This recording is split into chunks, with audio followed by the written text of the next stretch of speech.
Oh, hello and welcome to this week's live stream live. I am your host, Joshua Schubart, and here's a word from our sponsor. We don't have a sponsor yet, but hopefully soon we will have one. Today's show mug is The Nightmare Before Christmas because while spooky season may have come to an end, Christmas season is upon us for those who celebrate. I know Thanksgiving is first, but I just you will always carry spookiness in your heart. You're around. The Nightmare Before Christmas is certainly a doozy. As always, we are going live on Instagram, Facebook, and YouTube. So if you are in any of those places, say hello, ask a question, leave a comment. I will do my best to answer them as quickly and as magically as I possibly can. Have a really cool person to speak to this evening. Her name is Nancy Cantine. She is an actor, model, stunt person. Um, she lights people on fire, lights herself on fire, is just an all around badass woman. Um, oh, cool. So you already put up your black Christmas tree. I know that's pretty cool. That's pretty goth. I do like a goth thing. I do like the night before Christmas. I'm very much like that. Um, mm, Anywho, so let's jump right into what's going on with me. I know it hasn't been a long time. It's been a short time. It's been a short weekend. But what did I do? I had an audition for a commercial over the weekend, which was a lot of improv fun. Um, and from Brazil, hello from Brazil, hello all of my Spanish-speaking friends that are here. Greetings, maybe like it. Oh, okay, thanks, brother. Um, it was a fun audition for a national brand. We'll see what happens. I am wearing my normalized normal body shirt. This is a shirt that my wife actually turned me on to. It's an influencer who used to have a massive eating disorder and has come to terms with her mental health and herself, and is really trying to pump out the message that we just gotta be okay with ourselves. Um, and I agree with that. You got to be okay with yourself, or nothing will be okay. What's this tree called? It's called a black Colorado. Imagine Charles Dickens. Hope you're doing well. I will imagine Charles Dickens, and I am doing very well. Thank you. Um, let's see. What did I watch? What did I watch? Over the weekend, I watched a film called Civil War. It's the A24 film with Kirsten Dunst about literally America going into a civil war. And I don't know why me and my wife and a couple of my friends watched this film, but it was not only very good, but also extremely scary and kind of traumatizing. But altogether, it was really well done. Has anyone else seen this film? I think it came out at, like end of last year or the beginning of this year. It's about a president who takes a third term and does all these atrocities, like drone strike his own people, and there's like water shortages, and I found it pretty interesting who the writers felt would um, be part of the secessionist states. It was like Florida and Texas and California were actually actually allied. So um, I actually found that pretty interesting, and I could actually see it um, happen. Um, just because if you would hope that even though California and Texas are potentially politically diametrically opposed, that if there was like great horrible political atrocities happening in our own country, um, that they would band together as one and try and help out. Um, you would hope that would be the case with everyone, but it did a really good job of painting the picture of a country whose people are either trying to keep to themselves, or they're afraid, or any of that type of stuff. Um, but yeah, um, that is what I watched. I have not watched the season finale of Penguin yet. I'm really looking forward to it. I'm not all caught up, but I will be soon. Um, so please don't spoil it for me. But I watched the second to last episode, and that was very good. Um, I watched it the other day. There are so many people here from all over the world, and it's pretty insane. I'm so appreciative of everyone tuning in from Brazil and Uruguay, and I know that there's people from the Netherlands and France and England and Scotland and literally all over the place in this magical world that for some reason have found me and have uh, really taken a liking to me, and I really appreciate that a lot. I showed this the last time, but it will be going on some merch soon. So I just wanted to show it to you again. A really amazing artist by the name of Isaiah Ferguson made this magical piece of artwork for me. It is my character Frank from The Tick, from a really cool moment in episode 2, where I'm talking to my boss, Miss Lint, and it has the line that I say, yes, yes, hard feelings, and also the image is a reference to what I say afterwards, which was, you zapped Albert so hard that he lost Tuesday, and it's an it's an homage to old comic book corners, and it's the exact date and episode number where my character first comes onto the show. So it's really special and really cool, and I'm so happy with it. And it's gonna go on shirts and stickers and crap soon, so you'll be able to share in my happiness. What's that question? How do you stay so up and positive? Does it come naturally? No. I will say it's a thing that I have to work at. I am positive by nature now. It took lots of therapy, lots of years of changing the way that I operate in my mind. Um, at my lowest point in my life, I was homeless and eating out of a garbage can. So I always say all the time that as long as I'm not eating out of a garbage can, everything is perfectly fine. And I can handle anything if I could handle that. So as long as I'm not down in that place, everything is really, really awesome all the time. Life is not easy, but it's also not terrible. So if you can look at it in a more positive way, it really helps you move forward with whatever you need to move forward with. That's a long answer for that short question, but here we go. So that's me. That's what I've watched, what I'm thinking about, and I answered that really awesome question. Thank you so much for that. I will be looking around. I'm not going crazy. I am looking at comments and questions from YouTube, Instagram, and Facebook. So I might be like, but it's just me trying to make sure that you are heard, and I can answer anything that you want to be answered. So I'm about to bring up Nancy. Nancy is I've known her for a number of years. She is not only one of the most badass women I have ever known, but she is also just so talented, so kind and generous with her advice, and with her ear, and with her shoulder when you need it.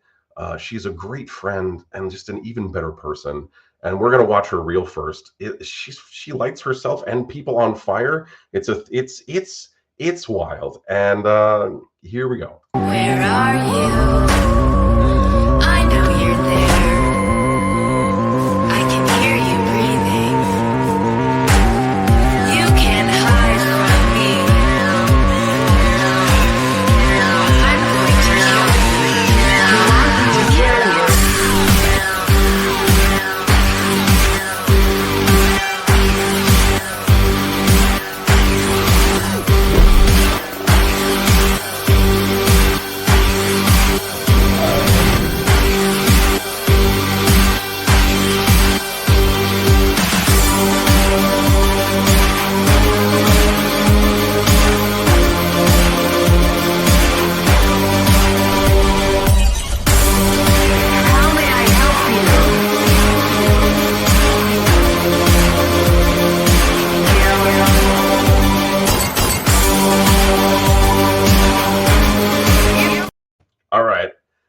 Hi everyone, welcome Nancy. That was fucking awesome. You can use profanity on my show. I don't give a shit. So if you want to That's curse, really fucking good yeah, because I you go have right the a fuck ahead. I don't give a hard shit. time turning it off. So hi, how's it going? Thanks for being here. Thank you Uh, for having me. of course, of course. I mean, you've built quite a little magical career for yourself over the past, what is it, like 10, 12 years or so? Yeah, I started out classical ballet, started doing some commercial dance stuff, music videos, cruise ships. Of course, the music videos, I was like, oh, I absolutely prefer film as a medium, and was like, okay, actors make movies. So I did a bunch of acting training and started trying to do that. And then I realized the movies I really like are action comedies. And I thought, okay, well, who makes, because the big thing for me throughout my whole career has been I've just looked to other people who are kind of doing what I want to do and then tried to reverse engineer what they have. I think a lot of people try to make something for themselves, and that's beautiful, but other people have already like made a map for you if you want to use it. No, that is very true. Can we talk a little bit about like getting into classical dance first? Um, Totally. so that was kind of where you got your start trying to like you got the, I guess, I the was 3 years performance itch. old and I decided I wanted to be a ballerina. Um, Awesome. and that was like all the critical thought that went into that choice until I was about like 23 and very broken. Yeah, well well it happens fast, right? Yeah, Like it your mind happens just gets fast. fucked. And in retrospect, like stunts has been such a gift for me because it is so safety first. There is a culture of taking care of yourself. There are much healthier kind of boundaries. But I think in the specifically the ballet culture, it is some of the abuse is so baked into the training that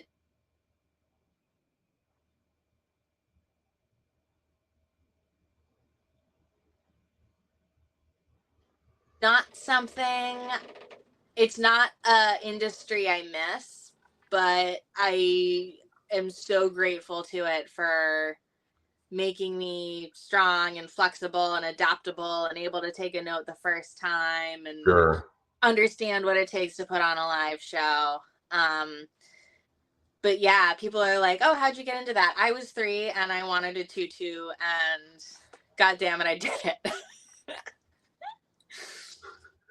So has that particular industry changed at all since you were in it? Like you were talking about how it was pretty abusive and like this has got to be like this or you can't do it or you have to be a certain weight or you have to have a certain look or be a certain height. Has that changed at all from your understanding? there are I'm no longer immersed in that world. So I don't want to overstep what somebody else's lived experiences. Um, Sure. Yellow face is something that the ballet world is like slowly working on taking out. I mean, I remember being a kid and you literally have people running around on stage in the Nutcracker in yellow face, going like full on caricature. And it's only been within the past 10 years that there's really been a like national level dialogue of like, it's not good, you guys. Like, not a good, Yeah. not a good No, look, it's not man. good. You can't do that. Yeah. Yeah, it's not nice.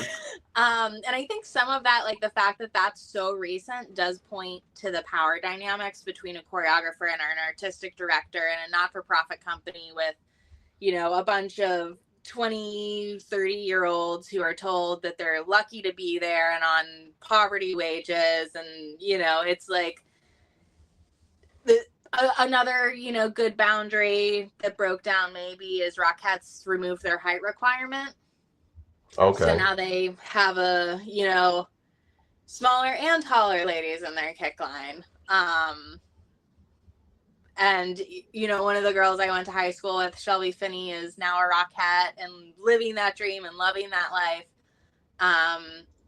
And there's a part of me that's like so happy to see her there, and there's a part of me that's like, they run you guys like racehorses. Yeah, they do so much. They do so many shows, and they rehearse so much. One of my friends is also in the Rocket Company, and I mean, she got hurt, and they were very accommodating, which is great. And she still has her job, and she has her health insurance and all that stuff.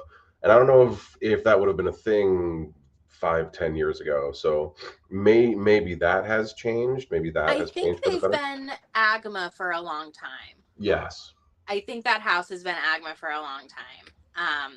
So yeah, definitely like a more corporate job, but corporate comes with things like healthcare and stuff like that. So Sure. yeah. Okay. When's So the then last live show you did? the last live show I did was Yeah. actually on Friday. I did Rigoletto at the Metropolitan Opera, where I did like a fight there. I did like a hand to hand fight, and and then I like picked a guy up, and then that was my whole thing. Amazing.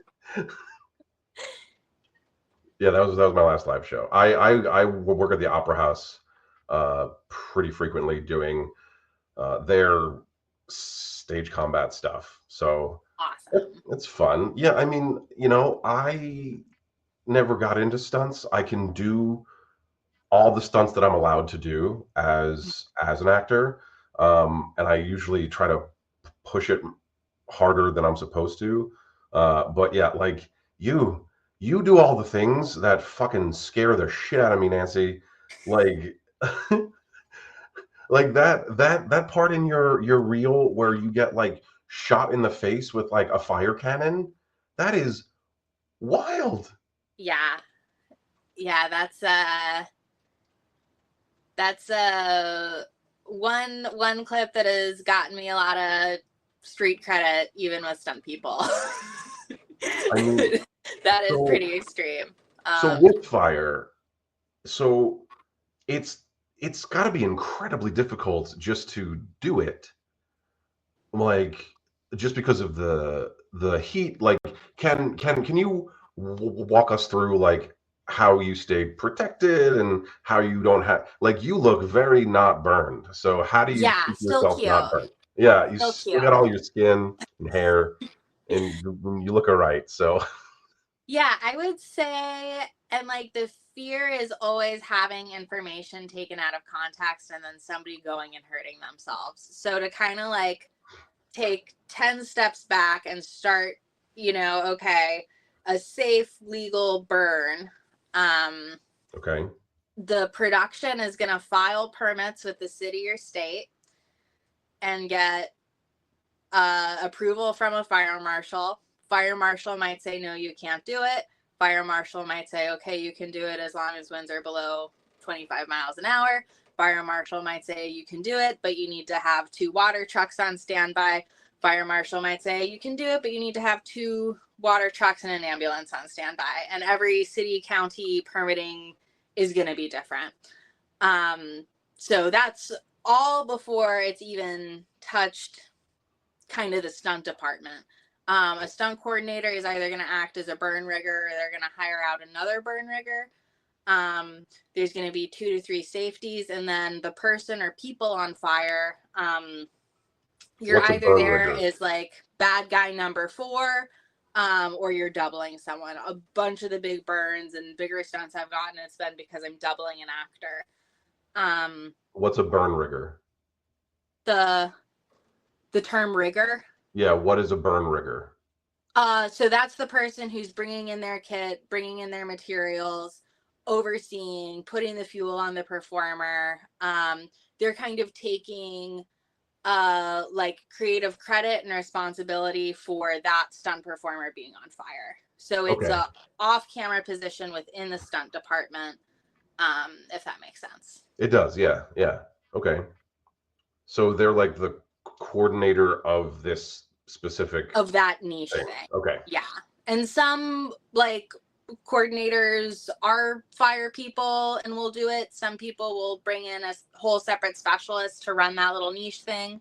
Or even if it's just a big show and they have 4 big things going on that day, there might be a cars coordinator and a burns coordinator and someone who's like solely just running the wires for the day. Okay. So can you walk through like, so I've heard, and I don't know if this is real or not, but like you can't like breathe while you're doing this, right? Like if you inhale the fire, you'll like burn all your lungs out. So, and that's some of where we've got like old school thought and new school thought coming Okay. in. And some of that's the technology has changed. They used to use like really, really toxic diesel fuels that burn black and are gross and you don't want in your lungs. Used to be a lot more layers. Now we have better technology. It's something a little more streamlined. I try to use fuels that are less toxic. None of stunts is like good for your health, you know, like like the bar is like pretty low, but you want to be, you know, making creative art that's not destroying your performers. So stuff with low fumes, burns at low temperatures. No, you should not inhale fire. I can tell you from experience, it tastes bad. And it tastes like burnt soup for, you know, a week or 2. Yeah. Um, but Yeah. if you're inside the fire, no, that's not a good time to breathe. If you're moving so fast that the fire is behind you and you have a window of oxygen, I'm of the train of thought I would rather take a calculated breath there as opposed to, you know, feel like I'm doing a free diving breath hold for the next 10 seconds of my burn. So if you're like running or like walking quickly, then you could Mm-hmm. catch a breath in there maybe.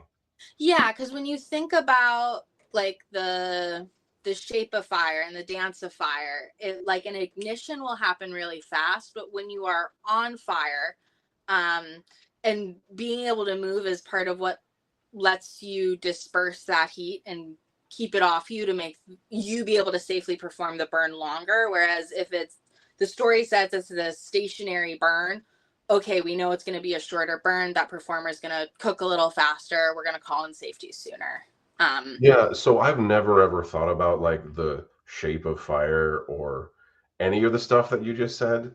It is really interesting, but it makes a lot of sense, right? Like you have to think about those things in order to both perform it effectively and to execute it as the rigor, right? Like Mm-hmm. it's part of the whole thing, which makes sense because I would just scream and die if I was on fire. I would like. I mean, maybe if I had the training the way that you Uh-huh. do, but I've got like a pretty pronounced anxiety disorder, and two of the things that I knew that I couldn't do when I was learning how to do like combat stuff is that I couldn't do the fire and I couldn't do high falls. Do you do high falls also? So honestly, it's not something that I've ever super specialized in. I've done like 20-foot falls for movies. I don't think I've ever even practiced above 30 feet. It's kind of one of those stunts that got a lot of action in the 80s. And then you see it on some like indie productions nowadays, or like, I mean, even Marvel had a high fall, end up with a fatality a couple years ago. So the huge network shows have pulled back.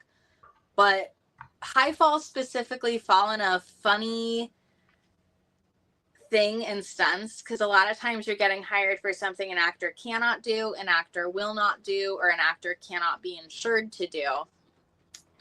So like high falls are falls from height. Specifically, if you're getting into like the nerddom of stunts, over 30 to 35 feet is when it's no longer a low fall and now it's a high fall.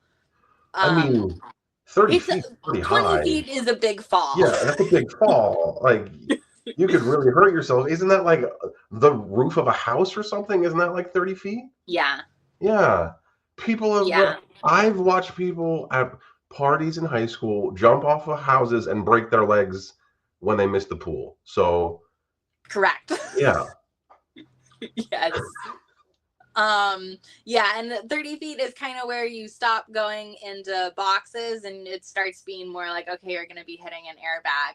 But that 30 feet mark is what it is for OSHA of if you're over 30 feet, you're supposed to be restrained. So now any of the big falls that are supposed to be over 30 feet, people are actually doing on wires now, and the wires are getting edited out. Oh, so it's much, much safer, like super If the safe. wires work, Right, if the wires don't break or something. you Yeah, know, like yeah, we're yeah. always in this dance of like the technology gets better, so we push the technology further until it fails, so the technology gets better, so we push the technology further until it fails. Like all the wire stunts used to be on piano wire, which is why they're like pretty simplistic. Okay, now the VFX technology gets better, so now we can paint out bigger wires, so now we're using steel cable wires instead of the skinny little piano threads. Now people are doing way more complex stuff on wires and pushing their systems to a way crazier point, not with a static load, with a dynamic load, because now you have guys backflipping or bashing into each other, you know, doing whatever you're asking them for the action. And now you're creating new weak spots in your system that you just haven't foreseen yet. So as an industry, there's always kind of like, it's safer until someone gets a really fucking good idea that goes wrong or equipment gets used until failure. But whenever someone's like, oh, so it's safer, that's a red flag to me, because safety is a feeling, not a mathematical reality. Oh, okay. Which you start, I think, like, I'm hyper Really? So aware of there's it because no. I'm a stunt performer and it's gonna be, you know, my body on the line. Yeah. um but you know, people will say totally harebrained things because they think it's going to be safer, they think they're helping, and they're maybe complicating a process. Or like I Can you remember I was stunt explain? coordinating a shot where a guy had to jump out of the back of a truck, um and the medic comes up to me and she's like, well, can you put a mattress down? And it's like, one, no, it's in the shot. Two, respectfully, she's trying to get ahead of her job. She's the medic. She's there if something goes wrong. Right. She's not necessarily supposed to be intervening on the, you know, creative side. It's a sweet thought, but if you're jumping out of a truck, you actually want the feedback from the ground. It's actually more, you know, rough on your ankles if you're hitting a squishy mat. You know, for the specific action that this guy was doing. Yeah, I So guess, yeah, I wouldn't think about that. Yeah. yeah, so sometimes, like, I think stunt people or stunt coordinators get this reputation of like being kind of gruff on set. And I think it just comes from a lot of the time, like, we are hyper focused on something that is like legitimately high risk and needs to be executed and is incredibly time sensitive. And it's like anything that's going to take us away from that focus of keeping that team member safe and performing at their highest level through that stunt and through that moment, it's like not the time. Well, Like if you so want, can you explain what you just said? So, safety is not a mathematical thing. It's a feeling. So, like, sure. So when people, when the average civilian is thinking about their relationship with safety, they're thinking about an emotional reality. They're not thinking about the chemistry or the physics of the system that they're getting onto. Um,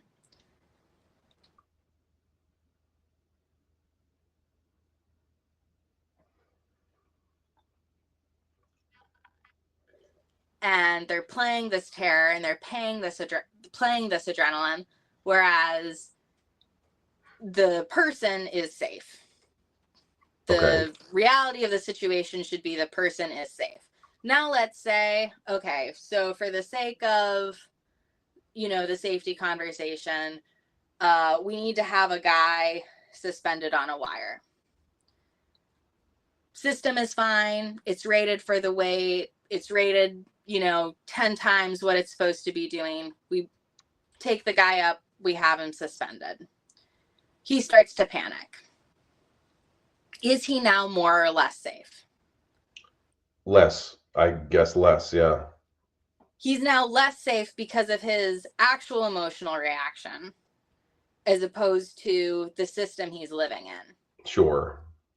So, and there's like, okay, so what if he is so stressed he has a heart attack? Do we have a system in place to rescue this person, this concussed person, or this non-responsive person? And I like one of the darker conversations to have is like performer execution is an aspect. Sometimes Okay. it's the rig, sometimes it's the weather, sometimes it's the day. Sometimes a performer over executes or under executes, and there are consequences for that. But Huh. like sometimes when I'm in like the pre-production conversations and people were like, oh, well, won't it be more safe? If it's a stunt day, it's not safe. We're taking calculated risks, but we're going to be making our decisions from hiring the best people, the most capable people, the real world limitations of what the day and the weather and the time and the light is. But you don't go to watch Mission Impossible to say, oh, that was such a safe action scene. No, yeah, I guess that's true. Oh, Yeah. Tom Cruise really rode that bike in a responsible manner.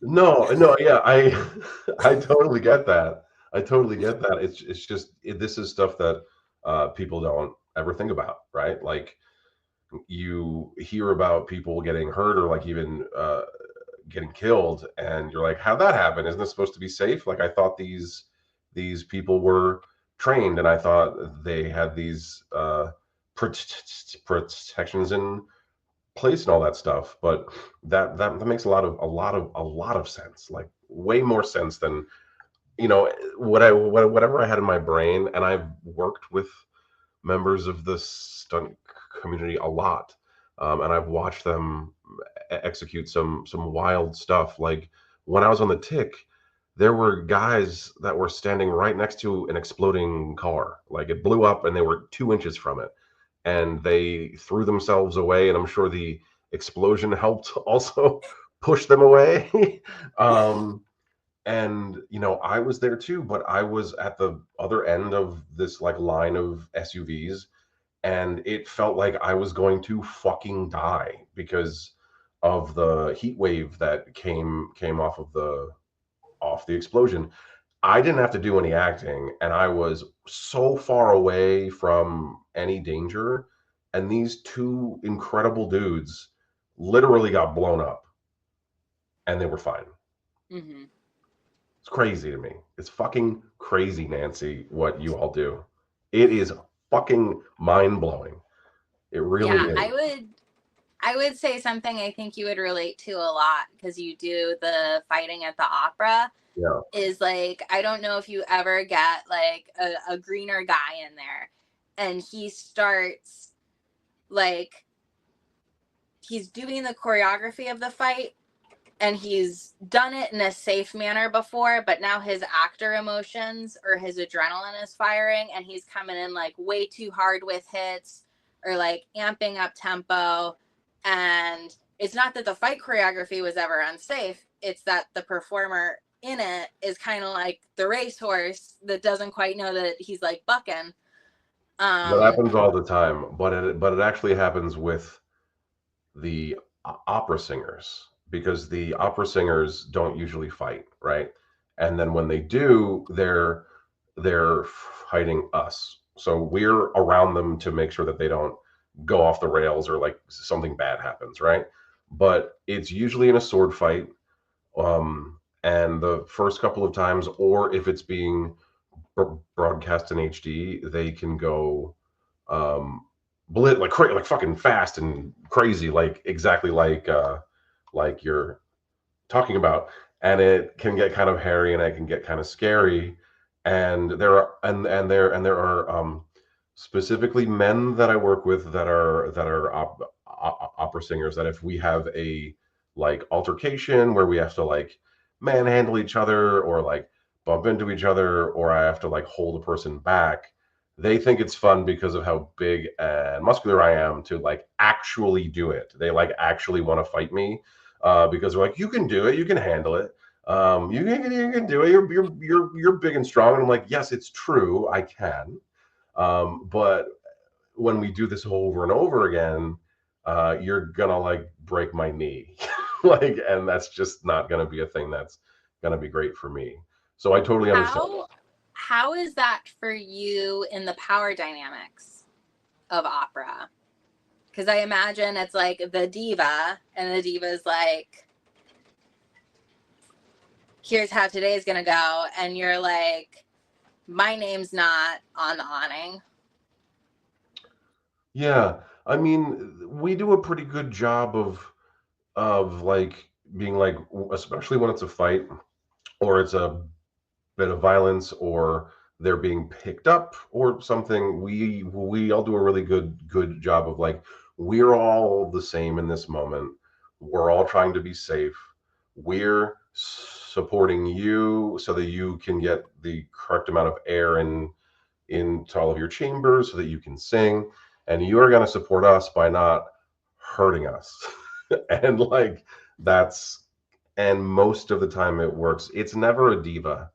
It's always like a, it's like always like a baritone or a tenor that's like really feeling themselves and really wants to kind of go hard, which is fine most of the That actually time. like warms my heart so much to hear that it's like not as like, I just, there's power dynamics to every workplace. There's power dynamics to every industry, but the horror stories of like what come out of TV and film and entertainment when those power dynamics are abused are just so freaking gnarly. It actually like totally warms my heart to know that all is well at the Metropolitan Opera.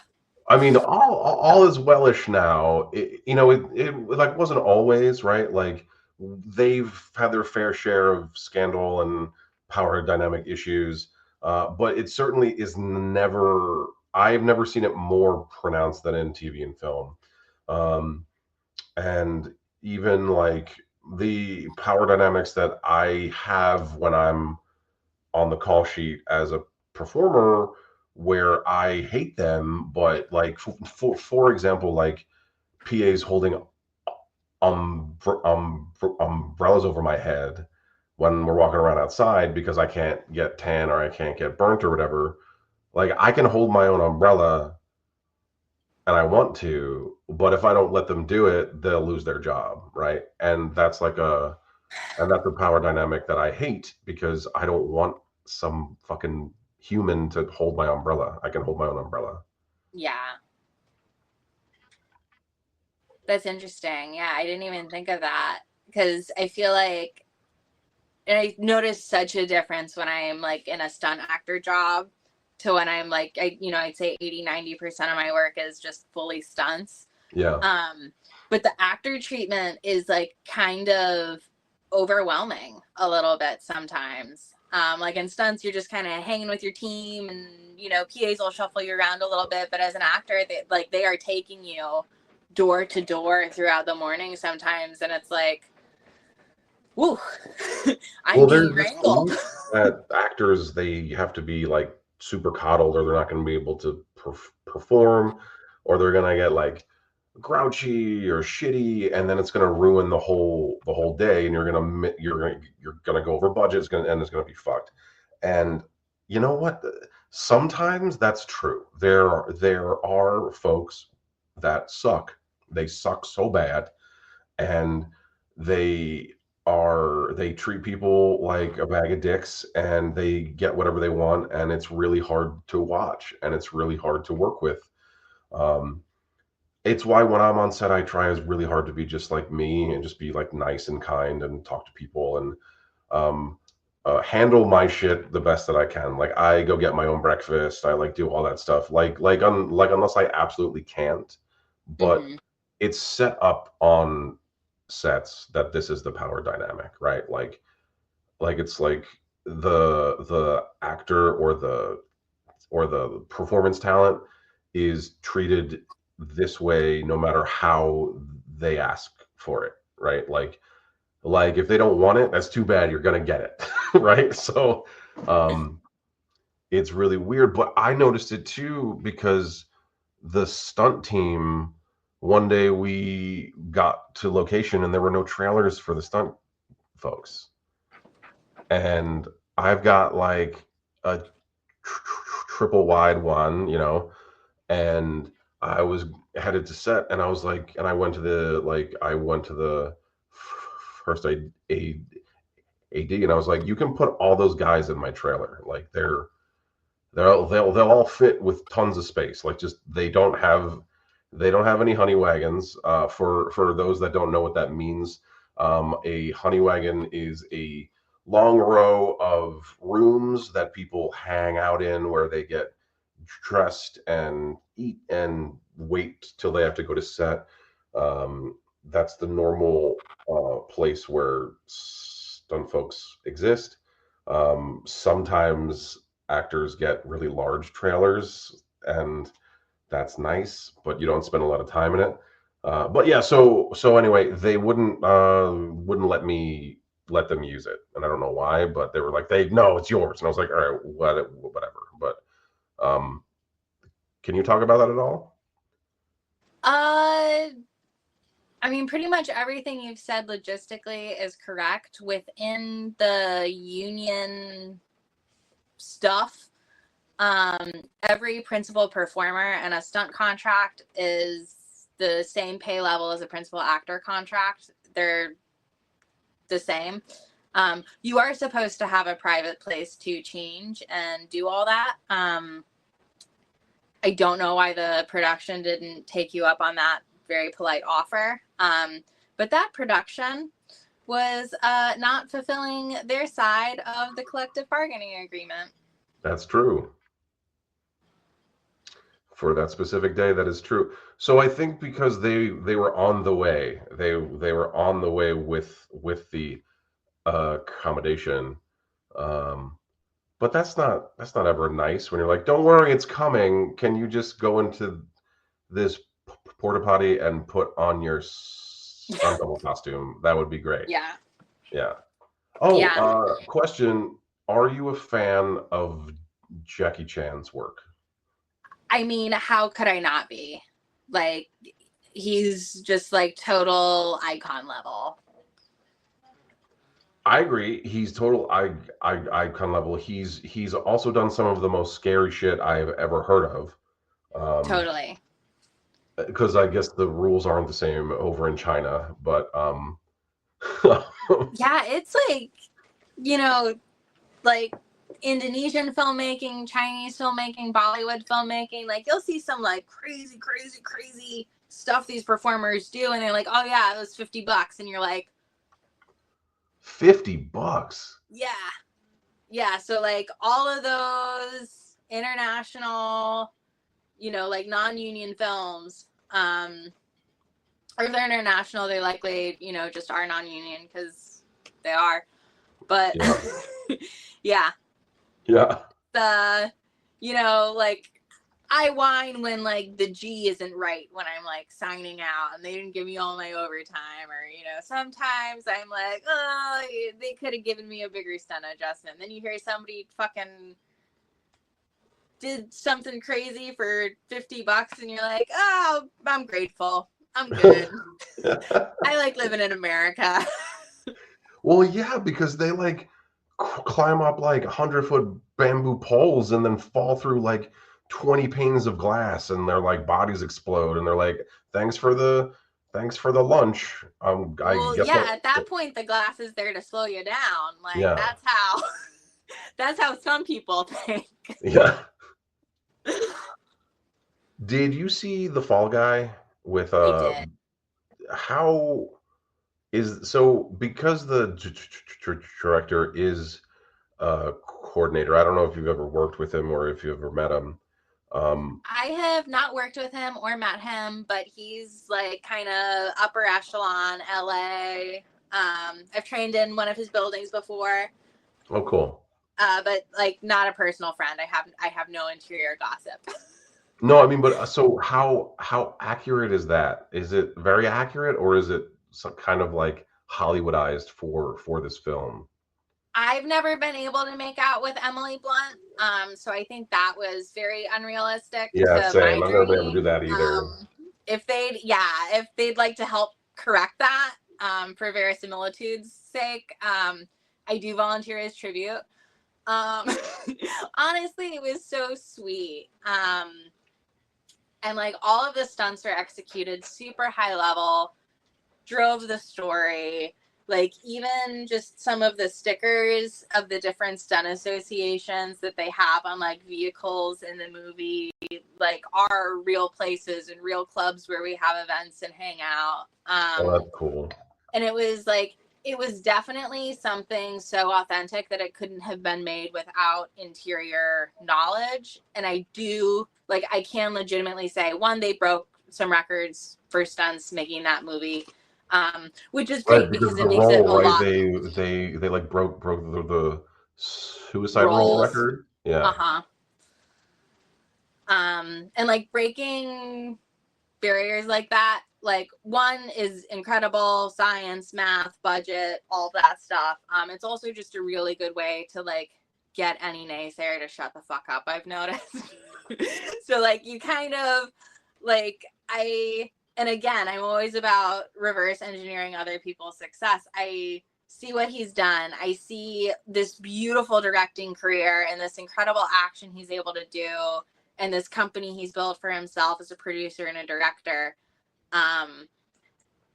And there's a piece of like, it's good, it's story driven, he gets the right stars, he gets, incredible action, but it's also like, fuck you, I broke a record. Like, you can't say I don't have a seat at this table. He's like very made himself before this movie, but even with how they rolled out like the marketing campaign and the way they did their red carpet, it was so intelligently done. Yeah, it was really cool. That was really well done. Okay. So stunts have obviously played like a very huge part in your career, and they will moving forward. You say that you're an actor sometimes now. Yeah. Um, is that a thing that you might be moving away from? Is it a thing that you'll never let go of, or that you'll always want to do? Because you've been in things and you're very, very talented. And you're also a pretty good fucking director too. So you're a true multi hyphenate. Thank Um, you. you Yeah, I know, think there's definitely something to like stunts has my attention because it's the shiniest, fastest, most dangerous thing. And I'm like, ooh, I want to do that. There's also just a complete reality of I'm one of 10 people my height, my size, my weight in the country who do what I do at the level I do it. Whereas for any acting role, I'm one of 40, one of 60, conservatively going in to be seen. sure. So some of it has just been game of averages. Some of it's been the stunt community has accepted me, and I've never really even felt like I found an acting community. Um, I see. you, Yeah. you know, so like some of it's picking what picks me back. Ultimately, like faraway lens, I identify as a storyteller. Um, Usually it's a physical story. But I know I'll be working in film and TV. I'm sure it's going to have a lot of different transformations. But Yeah, I want to, yeah. The future of this industry is looking really shaky and strange, and it's gonna turn into what it turns into. It's gonna phase and flux until it ultimately finds out what we're gonna do with all this AI bullshit. But yeah, I think this is where you belong, and I know that you do too. It's just, I yeah. mean, I mean, my joy is not like there are people I know who like love sitting down and like memorizing a script, and I'm like, can we ride horses? yeah, I saw Can we you're play like with you're super into swords? that too. How long have you been a horse girl? Horse girl. Horse girl, yeah.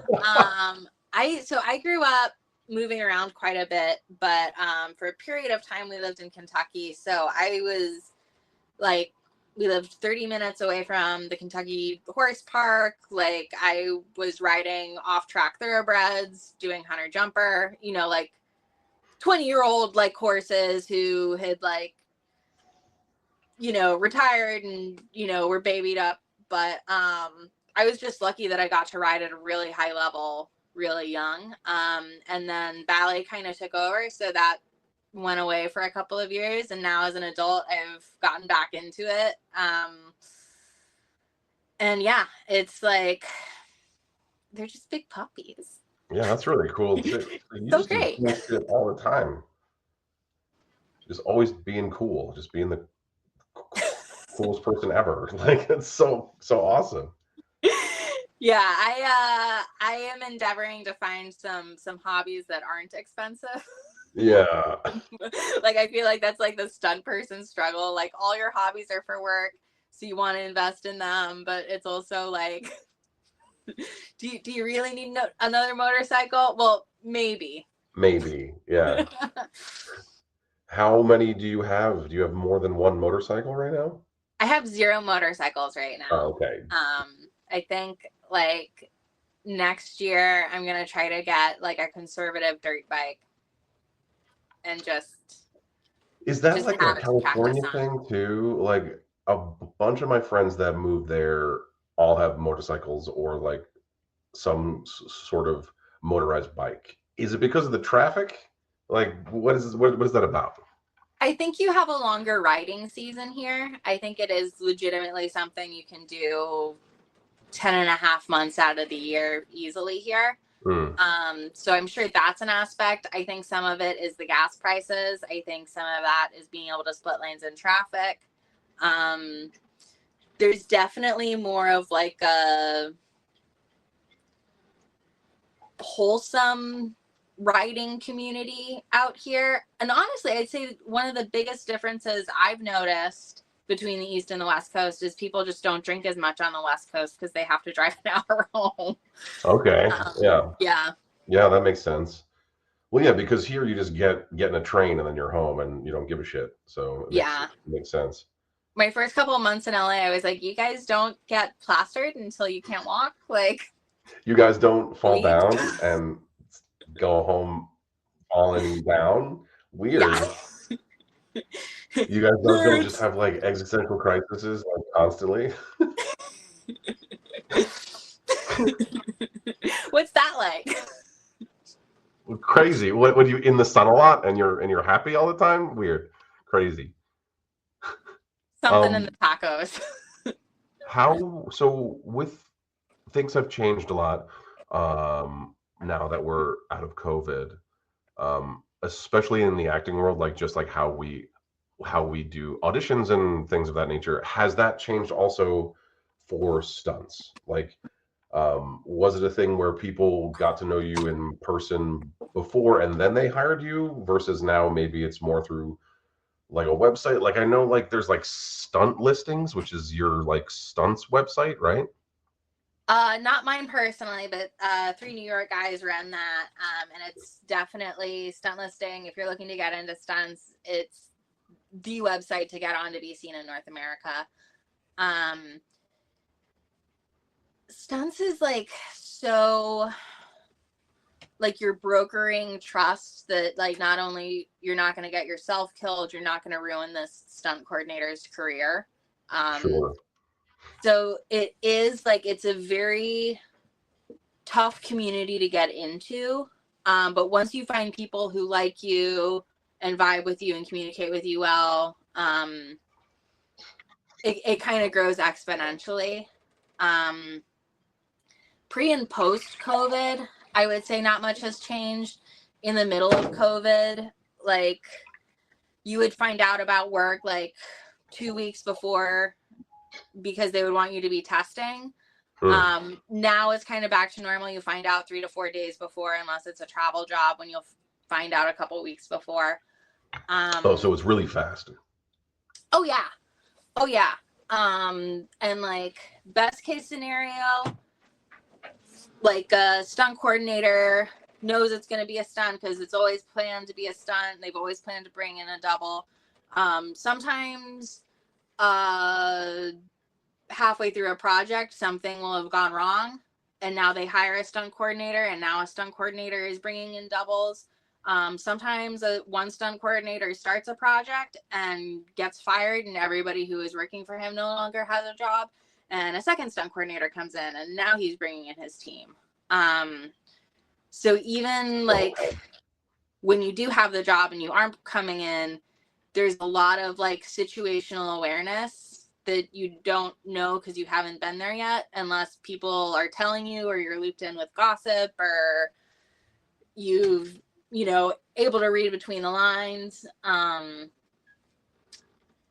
So yeah, I'd say it's still hard and weird, but you find people who like really like you and really trust you and aren't going to be miserable stuck in, a shitty motel 2 hours away for the next 2 weeks, and now you have a stunt career. Now you have a stunt career. Don't be fucking miserable to be around. Every day is going to be a long, hard day. Have a smile. Have a smile. Yeah. Try not to hurt yourself. Be sure to get enough sleep. Blah blah blah. All that Don't stuff. smell bad. Don't be fucking annoying. Like, yeah, very basic tenet. I mean, that's kind of like everywhere, though. It's like, well, I mean, actually, it's very, very, very specific that if you are an actor and you're like numbers 1 through 5 on the call sheet, you can smell as bad as you fucking want to. The stinkiest people I've ever met in my life are some of the most famous people I've ever met in my life. Really? Mm-hmm. Do you think that's like a defense mechanism because they're trying to keep people away? That's Sure. like the only thing I can think. Some of them, most of them are like, I'm pretty artisty, right? I'm pretty frustrating. Like, I'm very annoying. Like, I take my craft very, very seriously, right? But there are people who are so annoying in that sense that, like, they can't like, I can't even function. I can't do anything.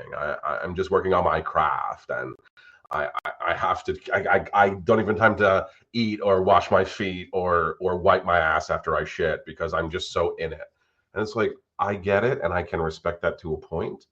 But if you smell or you don't brush your teeth, and like someone's gotta like hug you or kiss you or even be like in a 3 foot proximity of you, that's real, real shitty. Like, there's certain things that can be forgiven, right? Like, if you're on a superhero show and you're wearing like a fucking like like spandex and like pleather and nightmare suit, and you smell because you've been locked in like a sweat body odor prison for 5, 6, 8 hours in a row, you can smell all you want. You're being fucking tortured.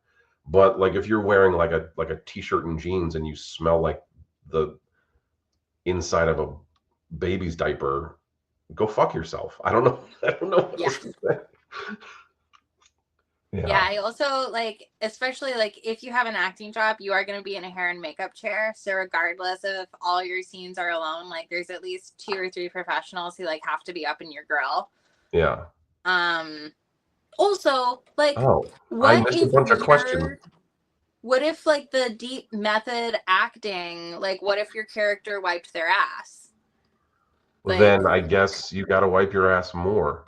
Right? Like, yeah. Sometimes when you work with delusional people, you have to like talk to the delusion. I know, you gotta get in there deep. I have 2 cool questions that I missed because we were talking. Have you done a lot of stunts with animals? Huh. I've done like trainings with like the dogs like biting you. Okay. I've been around horses. I've never had a stunt where it's like because it's an animal. Okay. Yeah. I thinking on it, I don't think it's ever been like, because sometimes you get jobs that like, it's like no talent, but it's like they just trust you to have the nerves for it. Like one of my buddies had to like have a vulture on his chest, like pretending to eat. So they like had the front of his body padded and then like had meat on top of the pad. And he had No. like these like 3 foot, and like he didn't know what the job was. He was just like, my buddy's hiring me, I'm gonna show up. And then he shows up and there's a wrangler and 3 fucking vultures. So no, I've never had that particular nightmare. But I would love Holy to work shit. with horses. Yeah. Oh my God. Okay. I would not want to have a vulture sitting on my chest eating meat off of my body. We would call your stunt double. No, I know, but even if I was the stunt double, I wouldn't Yeah. want to have that happen to me. I understand. I would Yeah. happily pass it off to whoever. Um, Next question is, do most A-list actors have people that they use all the time, or does it change from movie to movie? So usually it changes movie to movie because even an A-list actor is in a power dynamic. Okay. So like I'd say where you see the most loyalty of a stunt coordinator continuing to work is because producers. There are definitely a couple people who keep their same double and carry them project to project. But that's like to be attached at the actor level is definitely like some actors aren't even going to negotiate for that because they don't want to have more things they're negotiating for. I see. And there are some stunt coordinators who will try not to use anybody who's coming in with an old guard because they want their people who they can trust. So Oh, okay. depending on the dynamics of a show, like Warren Hull has a story.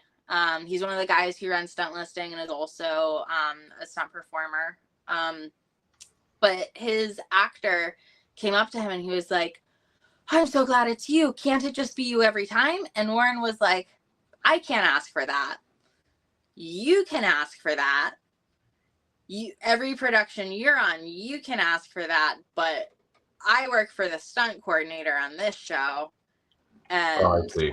like Yeah. it happens. It's kind of one of those like fairy tale stories that you can have in stunts. But that's also like that only serves you if you are an incredibly versatile performer.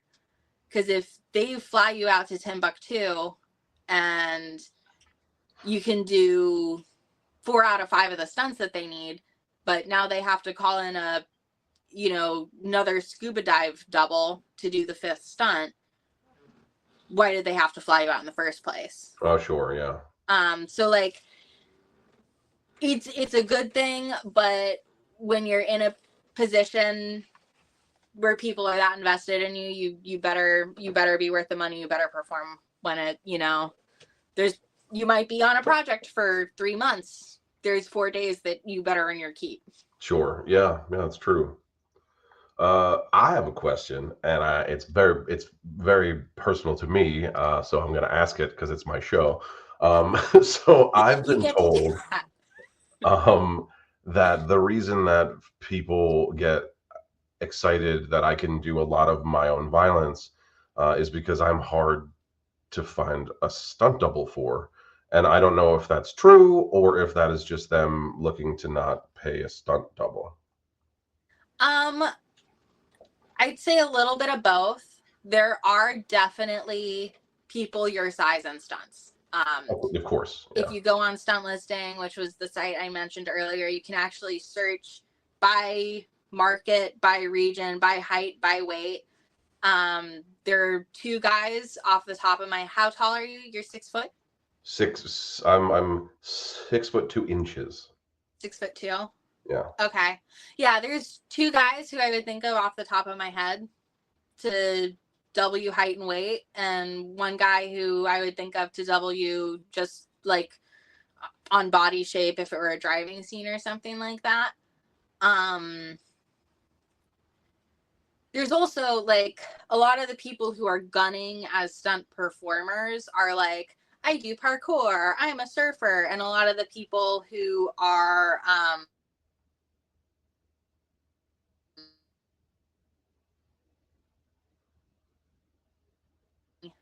uh a stab at being a stunt coordinator are more at the dad bod phase of their career. Okay. So I think like there are totally people out there who could and would W. They're probably like more hustling stunt coordinating jobs than stunt performing jobs. But I know lots of people who would be willing to make $1,200 a day to be the back of your head. Oh, sure. Okay. And I would like them to, Yeah, like I would like them to be hired and maybe not be used, but be paid anyway. totally. And honestly, your stunt doubles will love you forever if you just always get them in for one take, because you're guaranteed residuals if you're photographed. You are not guaranteed residuals if you are not photographed. So this is actually a huge way that anybody listening, if you're on a union project, you can show a little love to your stunt performer. Just let them get one take. You, Just get them in. You're putting them into the residual pool. You're going to, just that simple action is going to make them, you know, a grand or two down the line. And those little bits all add up. you literally just changed my whole mindset um, for that because I didn't know that. I'm gonna make sure that happens every single time. Yeah.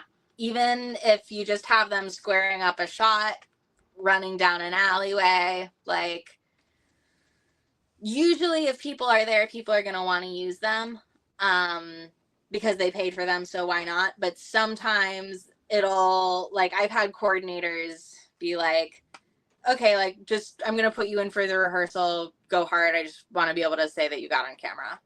Um, so that's kind of a behind the scenes way. Like, it's not that we don't think the actor can do it. It's just that like the stunt coordinator is trying to get their people taken care of for the day. It's that's like you could earn or not earn like health insurance because that day. So yeah, Years from now, yeah, it makes sense. because the residuals count towards your health insurance minimums. Yeah, Yeah, it can be a huge difference. yeah, absolutely. We've been talking for over an hour. Can you believe it? I mean the company is so good. Oh, oh, thank I you. hardly noticed. But I'm gonna wrap it up in a few minutes. This has been awesome, and there's actually so much more that we could have spoken about. There's tons, and you're so full of fun stuff to talk about. I'd love to bring you back again and talk about other stuff or more stuff Absolutely. within the world of stunts. If anyone has any questions, last minute questions that they want to throw in here before I send the incredible Nancy Cantine away, I While people will. are writing questions, I'm just going to shout out, I have a workshop coming up in January. It's going to be in Southern California. I'm going to be teaching people the art of how to perform fire stunts. It's going to be $2,200. You show up, we take care of you. We do not house you, but we do feed you, and we do provide all your wardrobe and safety layers and all that good stuff. And you'll get beautiful edited reel footage at the end of it. If you want more information about that, check out my Instagram, iNarlyEntertainment. That's great. I will link the Instagram and all the posts. And that's that to me that sounds like a great deal. That sounds like a great deal to learn how to be on fire, and also to get real footage is a huge deal too, because I know that just to have any kind of shit to like show that you can execute it is really important. Yeah, and because of all of the legalities with fire stunts, it is hard to get good, safe, legal training. And I know getting into it, you find people who set you on fire in their backyard, and it's just like a, secret little stunt community circle, and that's like really great. And you're like, oh, this is fucking amazing. I just did the biggest burn of my entire life. Um, and then you're like, it's in your reel, and like you're so clearly running around some guy's backyard. Yeah, So what I've tried to do with all my workshops is make sure people are getting really cinematic footage, and something that just like shows you as big and as badass and as beautiful as you are. that's awesome. So we have a question. So how often do you typically work? I would imagine that you work more than an actor does, yeah?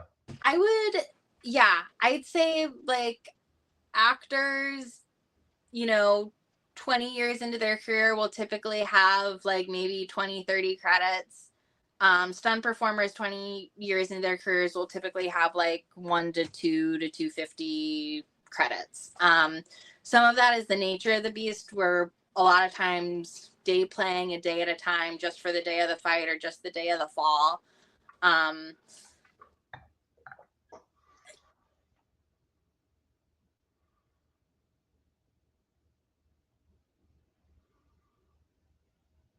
Jobs for a shorter run. Okay. Yeah. All right. Well, Oh, that how was, often do I work? yeah. Sometimes I go months without work. Sometimes I have 3 jobs in the same week. Sometimes I'm carried on a show for 2 weeks. So it's like any kind of freelance position. Like right now I have one job coming up next week, and then I'm kind of assuming that's going to be my last job until the new year, because everything's going to kind of shut down between Thanksgiving and New Year's. Yeah, So for the hiatus. it's not a 9 to 5.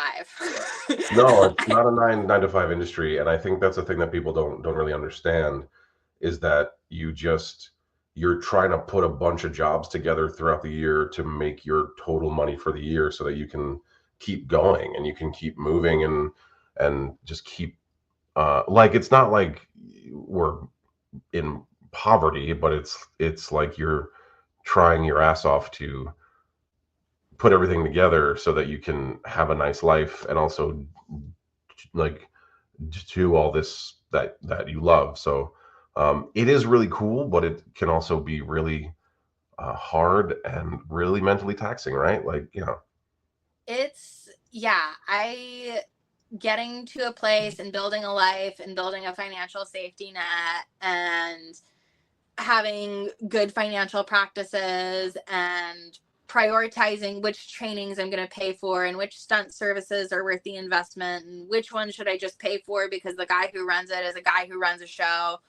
Uh, right. there's like there's a real non-glamorous part of living your dream, and like there's this like I'm a stunt woman. I've been in #1 movies. I've been, I've done things I never even imagined were possible. But then it's also like, am I going to make my health insurance minimum for the year? Right.